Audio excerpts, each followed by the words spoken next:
जलाने वाला शमशान घाट है वो भी अलग अलग है, दलितों का अलग है और जाटों का अलग है। पंजाब में सबसे ज़्यादा अत्याचार हो रहा है, वो 3 मंथ में अब तक जितना हुआ तो पिछले 10 वर्ष में नहीं। गुलामी की जंजीरों में तो जकड़ा हुआ है, आज़ादी कहाँ से मिली है? आज़ादी तो धनाढ़ लोगों को ली। पंजाब नशा मुक्त नहीं हुआ। पंजाब में इतना नशा हो गया कि अभी भी बहुत सारे जो नौजवान हैं उनकी मौत हो रही है, बहुत सारे जो घर हैं वो बर्बाद हो रहे हैं।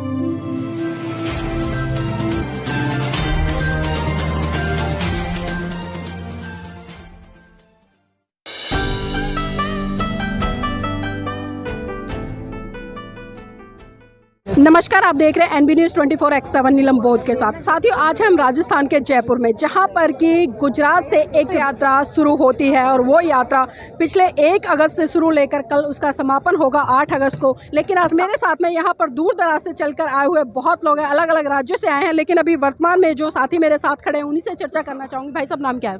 मेरा नाम खुशहाल सिंह है जी। कहाँ से आए हैं? मैं पंजाब से हूँ, जिला फाजिलका से। और हमारा दलित दास्ता विरोधी आंदोलन एक एनजीओ है, वो हेड ऑफिस फिलौर है, उसी में काम करते हैं। हमने हेड ऑफिस ने कम से कम 40,000 लोगों को बंधुआ मजदूरी से मुक्त करा के और उनको रोजगार दिलाया। और छुआछात का पंजाब में पूरा दौर चल रहा है। जब भी इन्हों का तीर्थ स्थान, धार्मिक स्थान उन्हों के अलग अलग हैं, जैसे गुरुद्वारा, मंदिर, मस्जिद दलितों का अलग है और जो जाट लोग हैं जाटो उन्हों का अलग है। जो लास्ट ये है कि जो जलाने वाला शमशान घाट है वो भी अलग अलग है, दलितों का अलग है और जाटों का अलग है। इसका कारण क्या है सर? ये छुआछात बाबा साहब ने 1947 में कहा था मुक्त करने के लिए, पर अब तक मुक्त नहीं होने। पर जो आज दलित भाई इकट्ठे हो गए हैं, ये एक बड़ा सपना लेके चल रहे हैं पूरी इंडिया के लोग। ये असी जड़ा छुआछात वाला ये सिस्टम खत्म करांगे, चाहे सानू आपको जान भी देनी पड़े, असी जान भी देंगे। ये लड़ाई जारी रहेगी। सर, हम जिस तरह से देखते हैं कि आज़ादी के 75 साल आज भी पूरे होने को हैं, लेकिन क्या बात है कि आज भी दलित, ओबीसी, एसटी या माइनॉरिटी इन लोगों पर लगातार अत्याचार, शोषण होते हैं। तो इसके पीछे क्या है? एकजुटता ना होना है या फिर कुछ और कमियां हैं?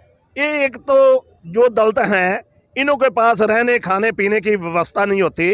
जो धनाढ़ लोग हैं, जब वोटिंग आती है दलितों को वोटिंग के बारे में जानकारी नहीं होती, वो वोटिंग नहीं आपके लोगों को कर पाते।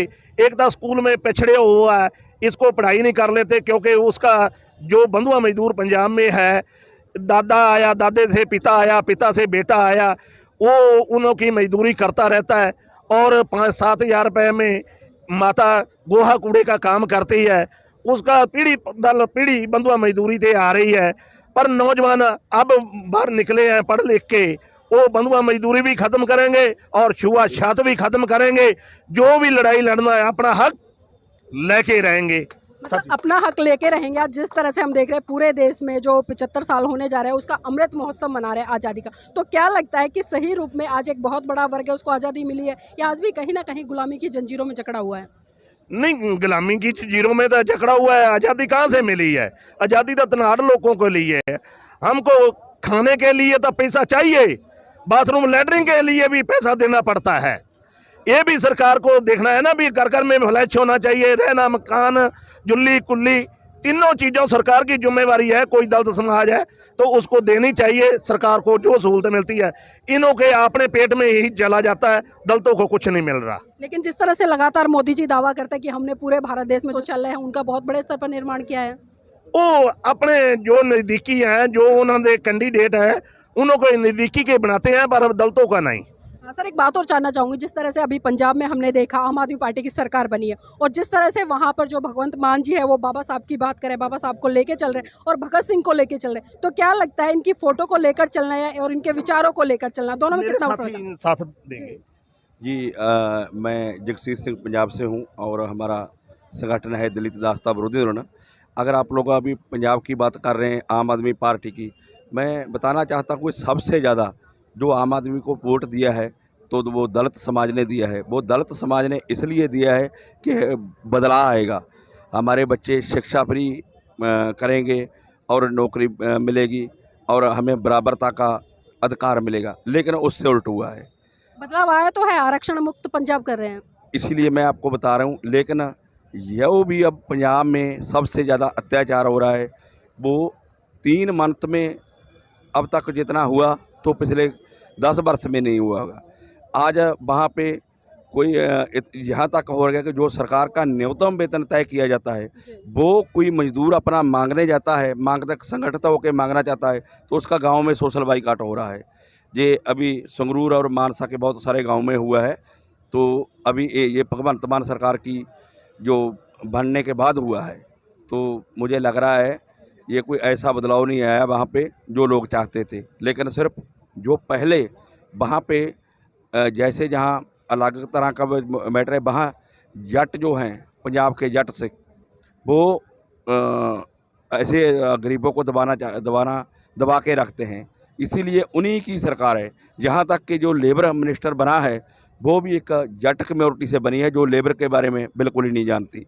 सर एक बात जानना चाहूँगी, जिस तरह से हम राजनीतिक दलों को देखते हैं, खासकर आप पंजाब के हैं, मैं पंजाब की बात करूँगी, तो जो अरविंद केजरीवाल जी हैं, राष्ट्रीय अध्यक्ष हैं आम आदमी पार्टी के, तो उन्होंने जिस तरह से एक कॉन्सेप्ट चलाया था पंजाब में कि पंजाब दारू मुक्त, हम पंजाब को दारू मुक्त कराएंगे, शराब मुक्त कराएंगे, लेकिन हम देख रहे हैं कि जो नशा मुक्त की बात करी, लेकिन दिल्ली में वो बहुत बड़े स्तर पर मॉल खुल रहे हैं, बार खुल रहे हैं। तो इन दोनों चीज़ों को किस तरह से देखते हैं? जब चुनाव होते हैं पंजाब में तो वहाँ पर नशा मुक्त पंजाब की बात आती है, लेकिन दिल्ली में बहुत बड़े बड़े बार खोले जाते हैं। जो पंजाब मुक्त नशा मुक्त कहने की बात की थी, लेकिन कोई पंजाब नशा मुक्त नहीं हुआ।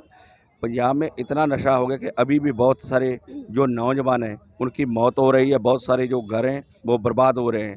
तो अभी तक कोई किसी भी तरह का कोई नशे के ऊपर कंट्रोल नहीं हुआ। ना ही तो शराब का तो अभी इन लोगों ने नया सिस्टम बनाया है। हर गांव में पहले भी ठेके थे, लेकिन इन लोगों ने भी किए हैं, इनकी सरकार में भी हुए हैं। तो अभी नशे के ऊपर किसी भी तरह का कोई जो कंट्रोल नहीं। हर पहले भी सरकार आई थी, उसने भी दावा किया था कि हम लोग 1 मंथ में 4 हफ्तों में नशा मुक्त कर देंगे। इन लोगों ने भी किया है, लेकिन अभी तक कोई नशा मुक्त नहीं हुआ। नशा बेचने वाले हैं जो ज़्यादातर वो अमीर आदमी हैं और बड़े संगठन हैं, इसीलिए वो सब हो रहा है। जी सर, जाते जाते एक सवाल लेना चाहूँगी, जिस तरह से इस यात्रा का आयोजन किया है गुजरात से लेकर दिल्ली तक, तो क्या लग रहा है जो इस तरह की यात्राएं हैं, ये जो छुआछात है या जातिवाद का भेदभाव है लोगों में, ये ख़त्म करने में सार्थक सिद्ध होंगी? ये ख़त्म करने में टाइम लगेगा, पर हर एक नौजवान बूढ़ों को घर से निकल के अपनी हक मंगने आज़ादी का, जो 1947 में देश आज़ाद हुआ है भगत सिंह को, इसीलिए फोटो तो लगा दी आज़ादी की, पर हम आज़ाद नहीं हैं। हम भी आज भी गुलाम हैं, तो गुलाम रह रहे हैं। असी अपने बच्चे को भविष्य बनाने के लिए इसीलिए घर से निकले हैं, चाहे हमारी जान भी चली जाए, हम ये छुआछात ख़त्म करके फिर जाएंगे। उतना टाइम